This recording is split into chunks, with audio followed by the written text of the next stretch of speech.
태국에서 사는 한 여성이 정말 엄청난 일을 겪고 있다는데요. 옷가게를 작게 운영하고 있지만 나라의 사태로 인해 한국인 관광객에서 중국인 관광객으로 물갈이 되면서 겪은 엄청 황당한 이야기가 지금 시작됩니다.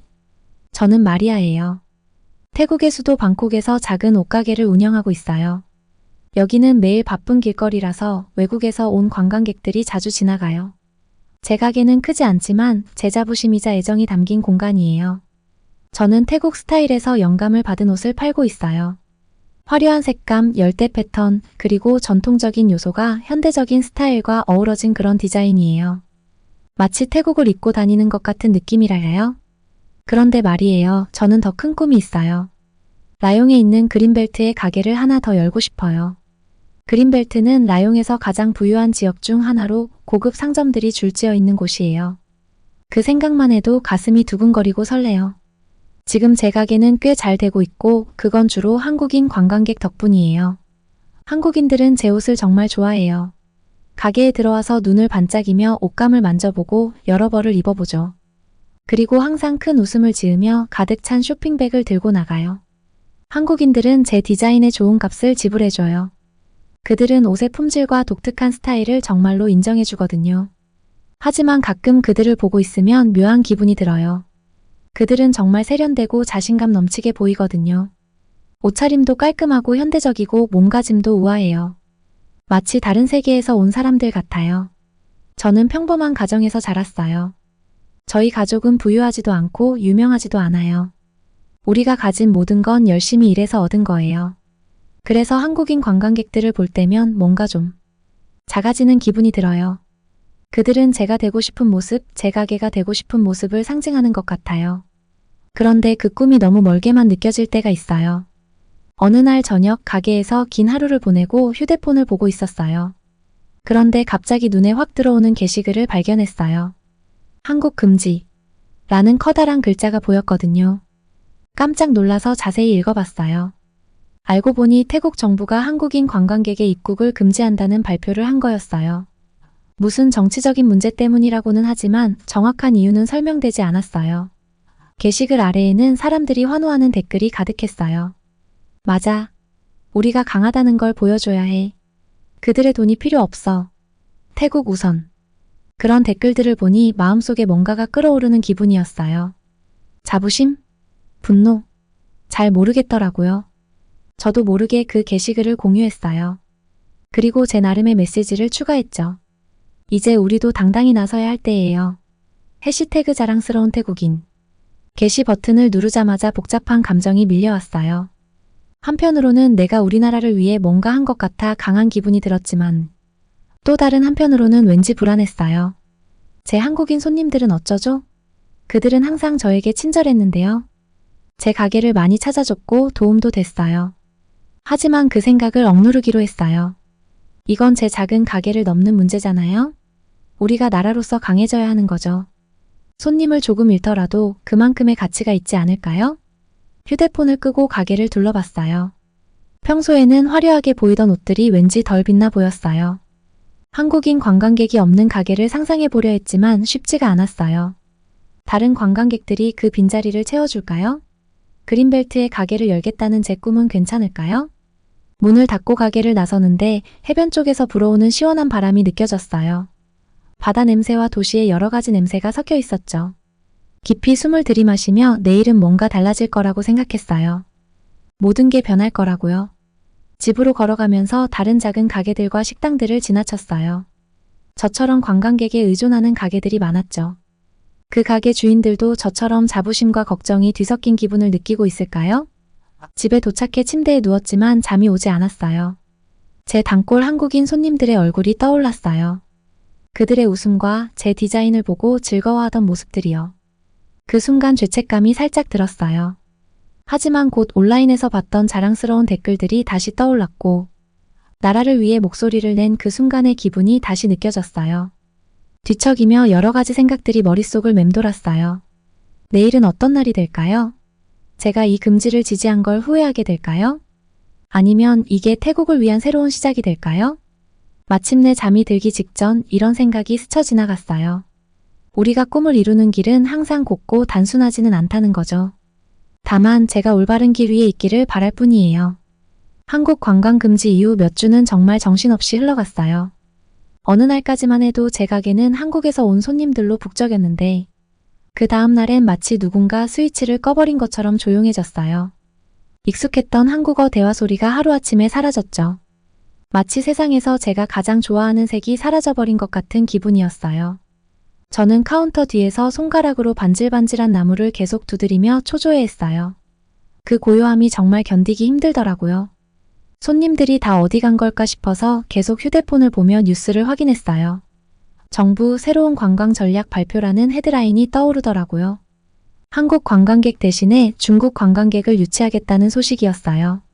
가슴속에서 희망과 걱정이 뒤섞여 끓어오르더라고요. 이거 괜찮을 수도 있겠는데? 저는 긍정적으로 생각하려 했어요. 중국 관광객들은 큰 단위로 여행하고 쇼핑도 많이 하지 않나? 휴가철에 얼마나 많이 돈을 쓰는지에 대한 얘기들을 많이 들었거든요. 어쩌면 이 변화가 제가 그린벨트의 두 번째 가게를 열 꿈을 이루는데 필요한 기회일지도 모른다고 생각했어요. 하지만 완전히 예상 밖이었죠.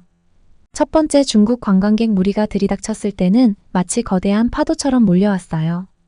몇 분 전까지만 해도 조용하던 거리가 순식간에 사람들로 가득 찼어요.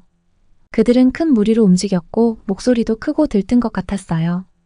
저는 셔츠를 단정히 매만지고 제일 밝은 미소를 지었어요. 어서 오세요. 하고 영어로 외쳤죠. 그들이 알아듣길 바랐어요. 몇몇 호기심 어린 얼굴들이 제 쪽을 쳐다봤어요. 저는 그들을 향해 손짓하며 가게 안으로 들어오라고 했어요. 가슴이 두근거리더라고요. 이게 제 새로운 고객들에게 좋은 인상을 줄 기회였거든요. 하지만 그들이 들어오자마자 한 가지를 금방 알아챘어요. 이 손님들은 제가 익숙했던 한국 손님들과는 달랐어요. 한국 손님들은 대체로 조용히 둘러보면서 물건을 하나하나 신중하게 살펴봤거든요. 그런데 새로운 손님들은 마치 회오리 바람처럼 가게 안을 휘저었어요.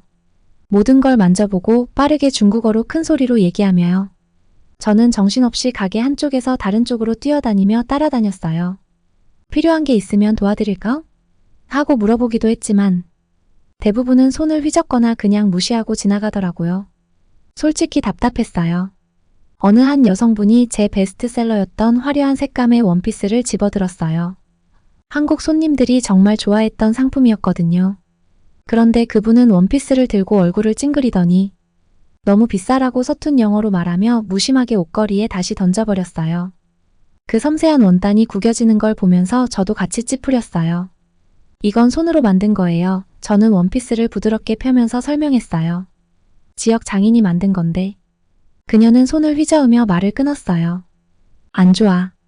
중국에서는 훨씬 싸. 그렇게 말하고는 가버리더라고요. 저는 속에서 열불이 났어요. 이게 공장에서 대량 생산된 옷이 아니라는 걸 어떻게 설명해야 할까요? 각 옷마다 특별함이 있고 이건 태국 문화를 담은 작은 조각인데요. 시간이 지날수록 변화들이 더 많이 보였어요. 가게 밖거리는 전보다 많이 달라졌어요. 깔끔하고 정돈되었던 거리가 이제는 어수선해 보이더라고요. 쓰레기가 도로에 쌓이고 공기가 더 탁해진 것 같았어요. 심지어 몇 번은 관광객들이 골목이나 주차된 차 뒤에서 용변을 보는 것도 봤어요. 정말 충격적이고 실망스러웠어요. 가장 힘들었던 건 매출이 뚝 떨어졌다는 거예요. 중국 관광객들은 제 디자인에 전혀 관심이 없는 것 같았어요. 가게에 들어와서 옷을 입어보곤 사진만 찍고 아무것도 사지 않고 나가버리더라고요. 정말 미칠 것 같았어요. 특히 어느 날은 영업 마감 직전에 한 무리가 들어왔어요. 가게에 있는 거의 모든 옷을 다 입어보더니 옷들이 엉망으로 여기저기 흩어졌어요. 저는 그들을 따라다니며 정신없이 옷을 정리하느라 바빴는데 그때 누군가가 중국어로 뭐라고 말하더라고요. 무리 중 한 청소년이 저한테 와서 번역해줬어요. 옷들이 의상처럼 보인대요. 유행에 안 맞는다고. 정말 뺨을 맞은 기분이었어요. 의상이라니요? 이건 태국 전통 디자인을 현대적으로 해석한 옷들이었어요. 제가 혼신을 다해 만든 옷들이었는데요. 그들이 웃으면서 가게를 나간 뒤 저는 흩어진 옷들 사이에 주저앉았어요. 눈물이 핑 돌더라고요. 제 꿈이 어디로 가버린 걸까요? 몇 주 전만 해도 저는 세상 위에 올라선 기분이었어요. 확장을 계획하고 있었거든요. 그런데 지금은 겨우 가게 불을 끌 만큼도 힘들어졌어요. 그날 밤 가게 문을 잠그고 집으로 가려던 중 중국 관광객들이 거리 모퉁이에서 크게 말다툼하는 걸 봤어요. 그런데 갑자기 충격적인 일이 벌어졌어요. 저는 이렇게 일이 빠르게 변할 줄은 정말 몰랐어요. 며칠 전까지만 해도 제 작은 가게는 대로에서 한국인 관광객들로 북적거렸는데 갑자기 유령 마을처럼 변해버렸어요. 가게 창밖거리는 예전에는 정말 깨끗하고 질서 있었거든요. 그런데 이제는 엉망이에요. 구석구석마다 쓰레기가 쌓여 있고 냄새도 끔찍해요. 관광객들이 아무렇지도 않게 쓰레기랑 병을 길바닥에 버리는 걸 보면 마음이 무거워져요. 가게도 잘 안 돼요. 한국인 관광객 대신 온 중국인들은 제 옷을 별로 좋아하지 않는 것 같아요. 가격이 비싸다거나 스타일이 마음에 안 든다고 자꾸 불평해요. 제가 얼마나 애정을 담아 디자인했는지 생각하면 참 답답해요. 어제도 중국인 관광객들이 무리로 가게에 들어왔어요. 시끄럽게 떠들면서 여기저기 물건을 만지더라고요. 참으려고 했는데 한 여자가 새로 나온 드레스에 음료를 쏟고도 사과 한마디 안 하는 거예요. 그 순간 저도 참을 수가 없었어요. 결국 말다툼이 벌어졌고 서로 목소리만 높이다가 그 사람들은 아무것도 사지 않고 그냥 나가버렸어요. 제가 화낸 게 잘못한 건 알지만 진짜 힘들어요. 이 새로운 고객들은 제가 익숙한 사람들과 너무 달라서 어떻게 대해야 할지도 모르겠고 그들이 뭘 원하는지도 모르겠어요. 마치 다른 세계에서 온 사람들 같아요. 제일 속상한 건 가게가 이렇게 텅 빈다는 거예요. 예전에는 손님들이 꾸준히 왔었는데 이제는 아무도 안 들어오는 시간이 길어졌어요. 카운터 뒤에 앉아서 시계만 보며 오늘 문을 열어야 하나 고민할 때가 많아요. 그린벨트의 두 번째 가게를 열겠다는 꿈은 이제 헛된 생각처럼 느껴져요. 지금 이 가게 하나 유지하기도 힘든데 말이에요. 매일 은행 계좌를 확인하면서 줄어드는 숫자들을 보면 정말 무서워요. 옛날 고객들이 너무 그리워요. 한국인 관광객들은 언제나 제 디자인을 좋아하고 예의도 바르셨거든요. 옷을 입어보고 거울 앞에서 빙글빙글 돌면서 웃고 사진도 찍고 했어요. 이제 탈의실은 대부분 조용해요. 점심시간에 방콕대로를 걷곤 해요. 거리는 예전엔 활기가 넘쳤었어요. 사람들이 쇼윈도 앞에서 구경도 하고 야외 카페에서 식사도 하고 일몰을 배경으로 셀카도 찍고 그랬어요. 그런데 이제는 혼란스럽고 더러워졌어요. 구걸하는 사람들도 더 많아졌고 몇몇 가게들은 이미 문을 닫았어요. 적응하려고 노력했어요. 중국인 관광객들이 좋아할 만한 새 디자인도 만들어봤거든요. 하지만 그들의 취향을 예측하는 게 너무 어려워요. 어떤 날은 셔츠가 다 팔려나가고 다음 날은 아무도 쳐다보지도 않아요. 정말 헷갈리고 답답해요. 거리의 다른 가게 사장님들도 모두 힘들어해요. 예전엔 한가할 때면 다 같이 얘기도 나누고 간식도 공유했는데 이제는 모두 너무 스트레스를 받아서 친절할 여유조차 없어요. 가끔 옆 가게 사장님들이 빈 가게에서 울고 있는 모습을 보면 정말 마음이 아파요. 지난주에는 정말 충격적인 일이 있었어요. 제 가게 밖에서 중국인 관광객들이 크게 말다툼을 하고 있었는데 갑자기 한 중년 남자가 바지를 내리고 길 한복판에 대변을 보는 거예요. 눈앞에서 벌어진 일인데도 믿기지 않았어요. 사람들이 소리 지르고 도망가고 냄새는 정말 끔찍했어요. 몇 시간 후에야 누군가가 와서 치워줬어요. 그 일이 있고 나서는 제 가게에 손님이 거의 안 와요. 누가 그런 끔찍한 냄새 나는 곳에서 쇼핑하고 싶겠어요? 저는 하루 종일 가게 앞을 닦으면서 다시 깨끗하게 만들려고 애썼어요. 하지만 그 사건을 기억하는 사람들은 여전히 멀리하고 있어요. 정말 아무것도 할 수 없는 느낌이에요. 제가 원해서 이런 일이 생긴 게 아니잖아요. 그저 제 작은 가게를 운영하면서 사람들이 제 옷을 좋아해 주길 바랐을 뿐인데 이제는 어떻게 해야 할지 모르겠어요. 매일 밤문을 닫으면서 이번이 마지막일까? 하는 생각을 해요. 곧 정말로 문을 닫아야 할지도 모르겠어요. 그런 생각이 들면 눈물이 날 것 같아요. 이 가게는 제 꿈이었고 제 악이나 다름없어요. 모든 걸 여기에 쏟았거든요. 예전에 제가 올렸던 게시물 생각이 나요. 한국인 관광객 금지를 지지했던 그 글이요. 이제는 그게 너무 부끄러워요. 제가 뭘 하고 있었는지 몰랐던 거예요. 그저 흥분과 자부심에 휩쓸려서 진짜 의미를 생각하지 못했어요. 이제야 그 결정의 진짜 대가를 알게 됐어요. 단순히 돈 문제가 아니에요. 돈도 물론 크지만 우리 동네에서 잃어버린 그 분위기 자체가 더 크죠. 한국인 관광객들을 밀어냈을 때 우리는 그들과 함께 특별한 무언가를 잃었어요. 그게 우리에게 얼마나 소중한 친구들이었는지 그땐 몰랐던 것 같아요. 시간을 돌려서 그 모든 걸 되돌릴 수 있다면 좋겠어요.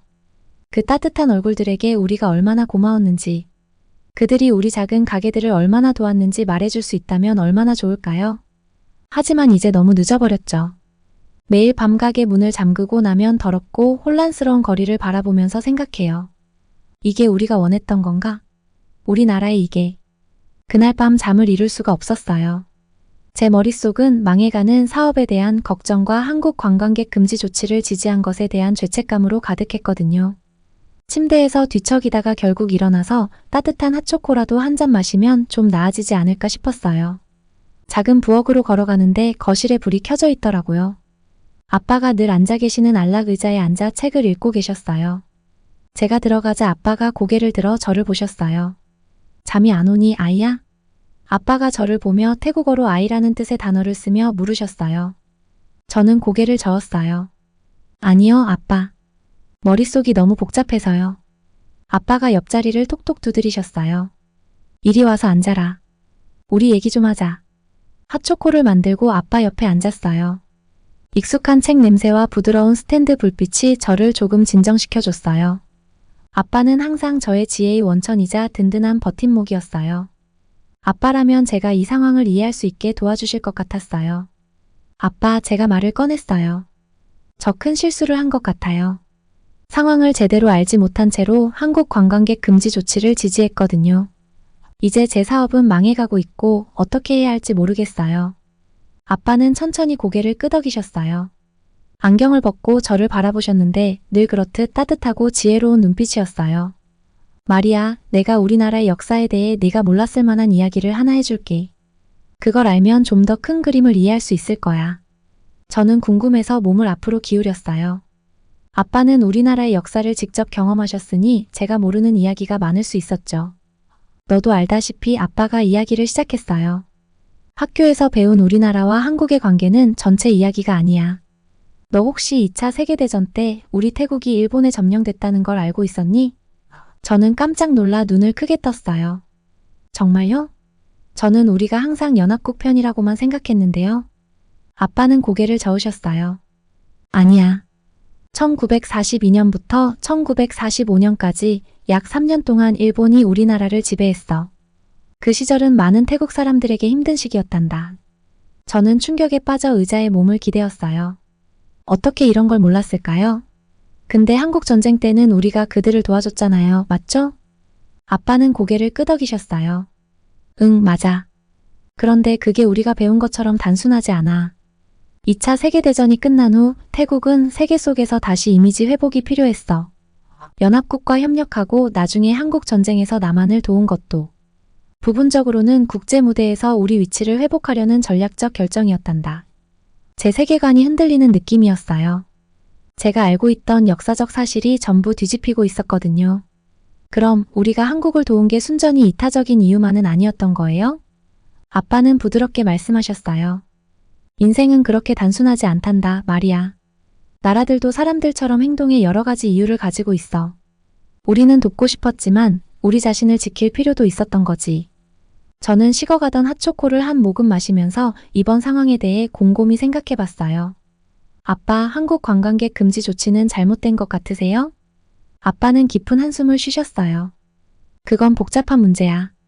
하지만 많은 경우 나라들이 자존심이나 불완전한 정보로 결정을 내리면 예상치 못한 결과가 생기곤 해. 저는 천천히 고개를 끄덕였어요. 제가 한 행동을 돌아보니 저도 마찬가지였다는 생각이 들었어요. 상황을 제대로 알지 못한 채 금지 조치를 지지한 거였죠.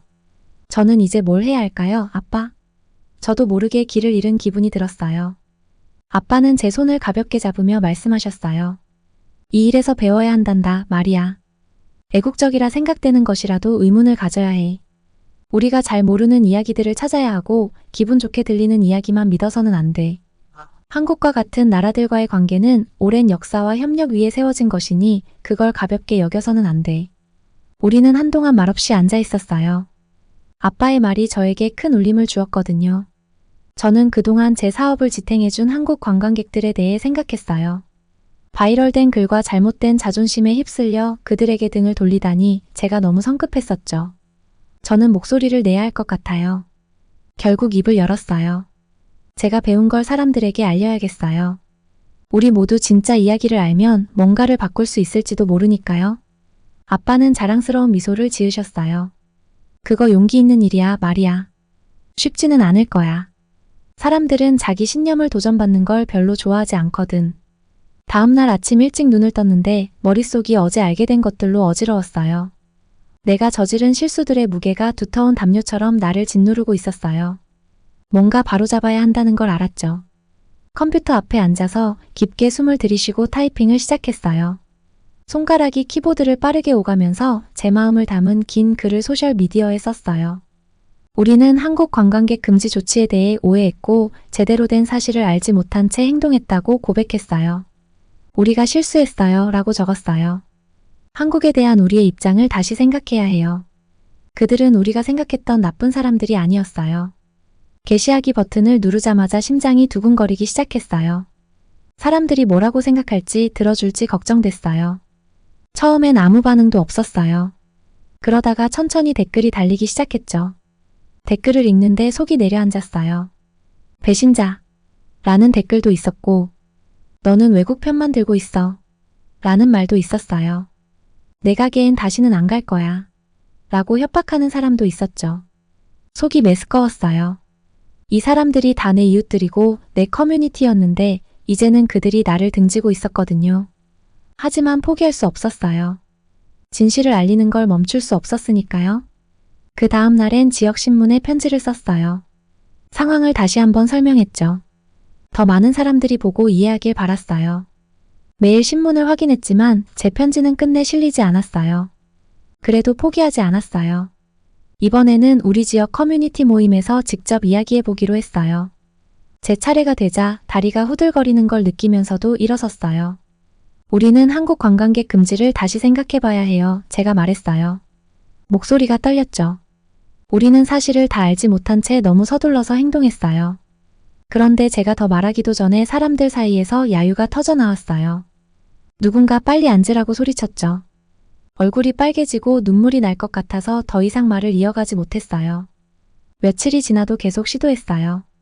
온라인에 더 많은 글을 올렸고 제 얘기를 들어줄 사람을 찾아다녔어요. 정부 관계자들에게도 이메일을 보내고 전화를 걸며 상황을 설명하려 했어요. 하지만 마치 바람 속에서 소리치는 기분이었어요. 아무도 제 말을 듣고 싶어 하지 않았어요. 제일 힘들었던 건 가게가 점점 더 한산해지는 걸 보는 일이었어요. 날이 갈수록 손님이 줄어들었어요. 지나가는 사람들이 속삭이는 걸 들을 때마다 가슴이 아팠어요. 저를 비애국자라고 부르는 소리도 들렸고 어떤 사람들은 제 가게 창문에 침을 뱉기도 했어요. 어느 저녁 거의 텅 빈 가게를 정리하고 있을 때였어요. 몇몇 청소년들이 지나가면서 저를 보고 욕설을 퍼부었어요. 한 아이가 돌을 집어들고 창문에 던졌는데 유리는 깨지지 않았지만 큰 흠집이 남았어요. 저는 가게 안으로 뛰어들어가 문을 잠그고 바닥에 주저앉아 울었어요. 진실을 말하려고 했던 대가가 이거라면 도대체 뭐가 잘못된 걸까 싶었어요. 하지만 그 순간에도 포기할 수 없었어요. 그동안 저를 찾아준 한국 관광객들의 얼굴이 떠올랐어요. 그들의 미소, 그들의 친절함을 기억했죠. 그들은 단순한 오해 때문에 금지당할 사람들이 아니었어요. 그래서 계속했어요. 블로그를 시작해서 더 긴 글로 상황을 설명했어요. 한국 관광객 금지 조치로 피해를 입은 다른 가게 주인들에게도 연락을 했어요. 그중 몇몇은 제 이야기를 듣기 시작했어요. 서서히, 아주 서서히 변화가 나타나기 시작했어요. 제 블로그에 댓글을 남긴 몇몇 사람들이 그 전에는 이 모든 사실을 몰랐다고 했어요. 작은 가게 주인들이 저와 함께 정부에 재고 요청을 하자는 서한을 작성하기도 했어요. 크진 않았지만 그것은 시작이었어요. 작은 승리 하나하나가 저에게 희망을 줬어요. 어느 날 한 한국개태국 가족이 제 가게에 들어왔어요.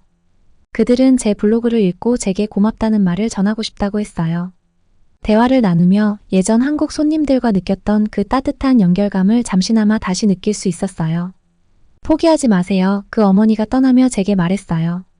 당신이 하고 있는 일은 중요한 일이에요. 그 말이 제 마음속에 깊이 남아 힘든 날에도 저를 버티게 했어요. 앞으로의 길이 얼마나 길고 험난할지 알 수 없었어요. 사람들의 생각을 바꾸는 일은 항상 어려운 법이죠. 특히 자존심과 오해가 얽혀 있을 때는 더더욱요. 그래도 저는 계속해 나가기로 다짐했어요. 얼마나 오래 걸리든 한 걸음씩 나아가겠다고요. 매일 밤 잠들기 전 가게가 한국 관광객들로 가득했던 시절의 사진을 바라봤어요. 내가 바로잡을 거야. 제 자신에게 속삭였어요. 어떻게든 바로잡을 거야. 이제 더 이상 단순히 가게를 지키는 문제가 아니었어요. 우리나라와 한국 사이의 이해를 다시 회복하는 일이었어요. 우리가 저지른 실수에서 배우고 함께 더 강해지는 것이었어요. 성공할 수 있을지 없을지 알 수는 없었지만 제가 할 수 있는 건 계속 나아가는 것뿐이었어요. 하루하루 사람 한 명 한 명을 설득하면서요. 결국엔 상황이 더 나아질 거라는 것을 믿어요. 저는 손에 열쇠를 들고 부티크 앞에 서 있었어요. 이게 마지막이 될 거라는 걸 알고 있었죠. 한때 MARIAS 디자인즈라고 자랑스럽게 적혀있던 간판은 이제 낡고 바래 보였어요. 깊게 숨을 들이마시고 문을 밀었어요. 익숙한 종소리가 문 위에서 울렸어요.